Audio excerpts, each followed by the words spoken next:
A Escada de Jacó, livro psicografado por Carlos Antônio Bacelli, pelo espírito Inácio Ferreira. Capítulo 4. Fico a pensar, Odilon, em nossos irmãos que se encontram encarnados, os companheiros de ideal espírita, que defrontam com tantas dificuldades para perseverarem. Se eles soubessem da pressão psíquica que suportam por parte dos adversários de nossa causa que intentam desanimá-los. É melhor que não saibam, Inácio, esclareceu o solícito instrutor. Se nós próprios soubéssemos do nosso comprometimento com o passado, não nos sentiríamos encorajados a continuar. Ainda bem que, mesmo fora do corpo, não nos lembramos de tudo. Exatamente, pois se de súbito a consciência de nossos erros pretéritos nos acometesse na vida além da morte, fugiríamos horrorizados de nós mesmos. A Terra, por longo tempo, sofrerá as consequências de nossa invigilância, ou melhor, de nossos pensamentos infelizes, e não apenas de nossas atitudes insensatas. Os que deixam corpo sem maiores esclarecimentos prosseguem pesando para a humanidade. É uma espécie de obsessão inespecífica, não é, Odilon? Sim, de vampirização. A grande maioria dos homens desencarnados sente necessidade das coisas de que não se desapegaram. Continuam vivendo em estreita simbiose com os encarnados que mentalmente os acolhem. Interesses em comum, interesses e anseios. Por esse motivo, os mais sensíveis, não raro, experimentam um certo cansaço inexplicável. É a influência espiritual negativa que, figuradamente, paira acima de suas cabeças. Não se trata de um obsessor próximo, não. Agora, precisamos também enfatizar a existência da influência positiva, pois, quer estejamos mergulhados no corpo de carne ou não, a misericórdia divina não nos deixa à mercê das circunstâncias. É uma questão de escolha, de preferência, de sintonia. O nosso livre-arbítrio se preserva. Não poderia ser de outra forma, caso contrário, não poderíamos assumir a responsabilidade de nossas ações. Além das nuvens escuras, esplende a claridade solar. Melhor diríamos, Inácio, por entre as nuvens escuras, o que se reúne em torno do nosso estado psíquico, incentivando-nos ao mal ou inspirando-nos ao bem. É com o que nos afinizamos, atraímos na exata proporção do que somos intimamente. Daí estendermos a condição de médium a todos os homens? Sem dúvida. O homem não se comunica apenas através dos seus sentidos físicos. Aliás, os 5 sentidos se nos constituem em proteção. Como assim? De maneira geral, não estamos preparados para conviver, na Terra ou nas dimensões em que nos demoramos, com percepções que no futuro desenvolveremos. O corpo é uma couraça que nos defende e o cérebro, um campo de força que nos isola. Por esse motivo, a própria mediunidade ainda se mostra tão limitada. Poucos são os espíritos preparados para o que decorre de suas percepções psíquicas ampliadas. Qualquer faculdade mediúnica em desenvolvimento expõe o medianeiro.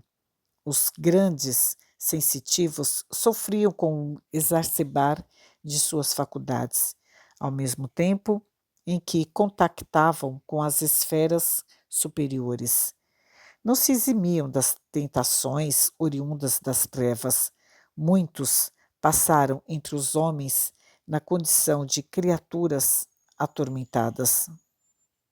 Quer dizer que, pelo menos por enquanto, os nossos irmãos não devem esperar por mais mediunidade? com exceção dos que são previamente preparados, que reencarnam com um respaldo que transcende a nossa própria compreensão, eles não resistiriam, não contariam com uma estrutura mental adequada e poderiam, inclusive, enlouquecer. Quantos não estão nos sanatórios e hospitais psiquiátricos? Você que o diga, não é, Inácio?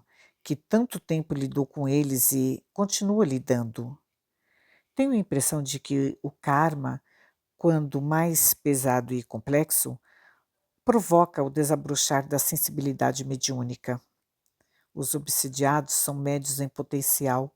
Tudo que nos induz à introspecção, como, por exemplo, o complexo de culpa, amplia a nossa capacidade extrasensorial. E não apenas o extrasensorial, não é? Emocionalmente, tornamo-nos mais susceptíveis. Os músicos, os escritores, os poetas, enfim, os artistas de maneira geral, os pintores, os músicos, os místicos, todos o que, de uma forma geral, sofrem e, por que não dizer, os que também fazem sofrer. Os que também fazem sofrer, os obsessores terminarão por se arrepender e o complexo de culpa desencadeará às avessas o processo da introspecção. Nem todos os que admiramos por grandes almas são grandes almas. Aliás, muitos dos que se fazem dignos do nosso respeito pela tarefa do que desempenham no campo da solidariedade humana são espíritos comuns. Num dado momento, tão somente se conscientizaram de sua necessidade de servir. A rigor, a auréola da santidade cabe a muito pouca gente. A Igreja canonizou milhares, pouquíssimos, no entanto, os que não se envergonharam e viveram terríveis dramas de consciência além da morte. Viveram e ainda vivem. Solicitam reencarnações sacrificiais e não descansam até que façam jus ao que receberam sem merecer. Compraram a peso de ouro ou de influência política. Num mundo de provas e expiações, não poderíamos esperar que fosse diferente. Estamos acumulando débitos, mas, quando efetivamente nos dispusermos a pagá-las, perdão, transformaremos a terra no esperado reino de Deus. Não está assim tão distante a época da regeneração. Você, no entanto, acredita, Odilon, no advento da grande dor? Devo dizer-lhe, Inácio, que pessoalmente não sou adepto das previsões apocalípticas para a humanidade, porém, tudo leva a crer que a humanidade não se furtará a expressivo revés. Deus intervirá na história? Deus sempre intervém na história, quando se faz oportuno pelas mãos do próprio homem. Ele maneja as rédeas do destino.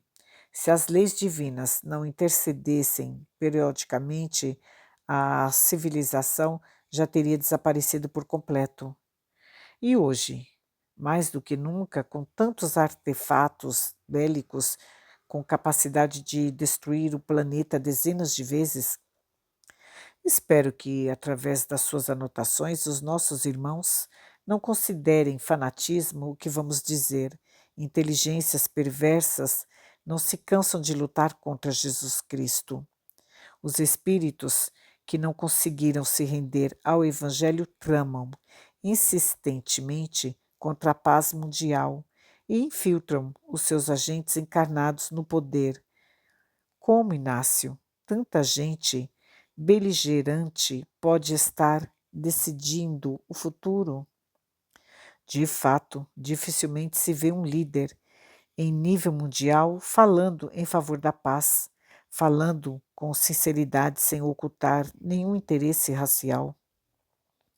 ou religioso. Não vamos aqui citar nomes, não há nenhuma necessidade e não nos compete julgar a quem quer que seja, mas, presentemente, a maioria daqueles que detêm nas mãos o poder de decidir está a serviço dos propósitos do mal. Fazem a guerra em nome de Deus. Os que despontam e se revelam transparentes em suas intenções sociais são logo eliminados.